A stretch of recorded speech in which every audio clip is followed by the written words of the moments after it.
Kadang ya, hidup tuh lucu. Waktu kecil kita ditanya, kalau gede mau jadi apa?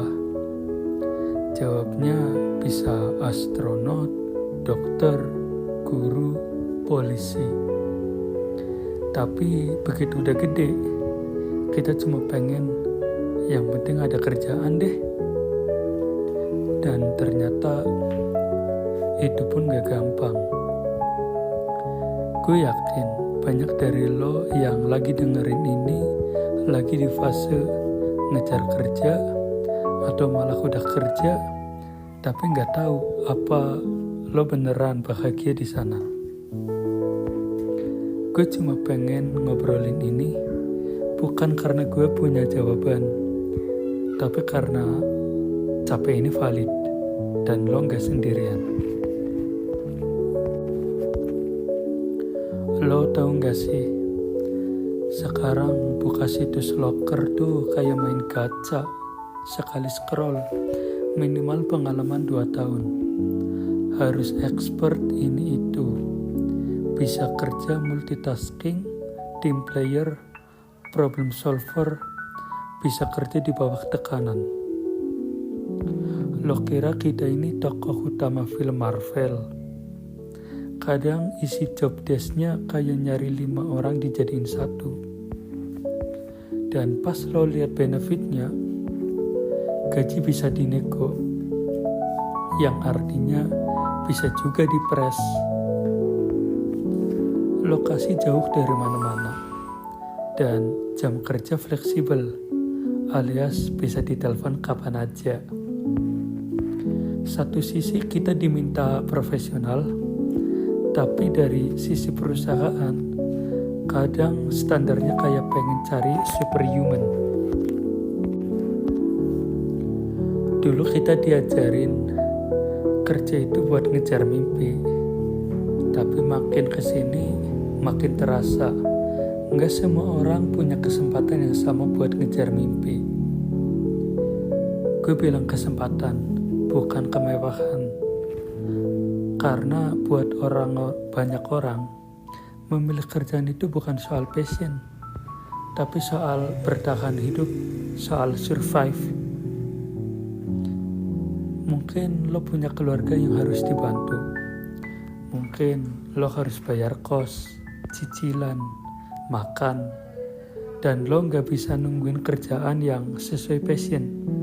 Karena nasi di piring lo gak bisa dibayar pakai idealisme. Dan itu bukan salah lo. Tapi buat lo yang udah kerja, bukan berarti aman juga. Kadang kerjaan yang lo dapat itu bukan tempat tumbuh, tapi tempat lo bertahan.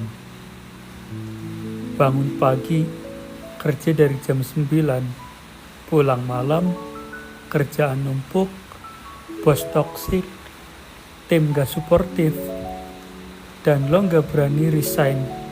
Bukan karena lo lemah, tapi karena takut nganggur, takut dibilang gak loyal, takut dibilang manja. Dan karena itu, banyak orang akhirnya diem burn out. Capek tapi gak bisa cerita, stres tapi harus senyum, sakit tapi tetap masuk kerja. Karena kalau izin, takut dinilai males. Sosial media juga gak bantu-bantu amat ya. Lo buka Instagram, isinya orang posting baru dapat kerja di luar negeri, promosi jabatan coy, work from Bali, chill banget. Terus lo yang habis ditolak lamaran ke 17 minggu ini cuma bisa bengong. Padahal kita gak tahu ya, di balik foto itu bisa aja mereka juga struggling. Tapi di era sekarang, pencitraan kadang lebih penting daripada kesehatan mental. Kita kayak hidup buat kelihatan berhasil, bukan beneran ngerasa berhasil. Kalau lo lagi nyari kerja, atau lo kerja tapi ngerasa stuck, Gue pengen lo tahu satu hal. Lo gak gagal, lo cuma lagi jalan di rute yang beda. Kadang hidup bukan soal siapa yang cepat, tapi siapa yang masih bisa berdiri meski jatuh berkali-kali. Dan ya, kadang kita cuma pengen tenang, bukan kaya, bukan terkenal, cuma tenang.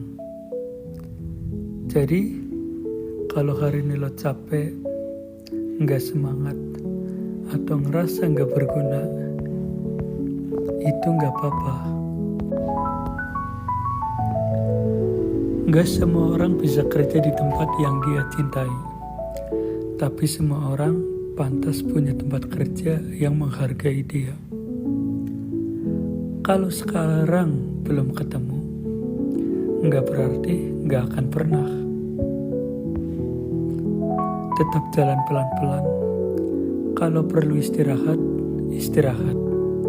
Tapi jangan berhenti ngelindungin diri lo sendiri. Dan kalau ada yang bilang lo gak cukup berusaha, ingat, yang tahu seberapa keras lo bertahan cuma lo sendiri. Cuma lo sendiri. Just yourself. Sampai ketemu di episode selanjutnya. Semoga pas denger ini hati lo terasa lebih ringan, meski hidup belum tentu lebih mudah.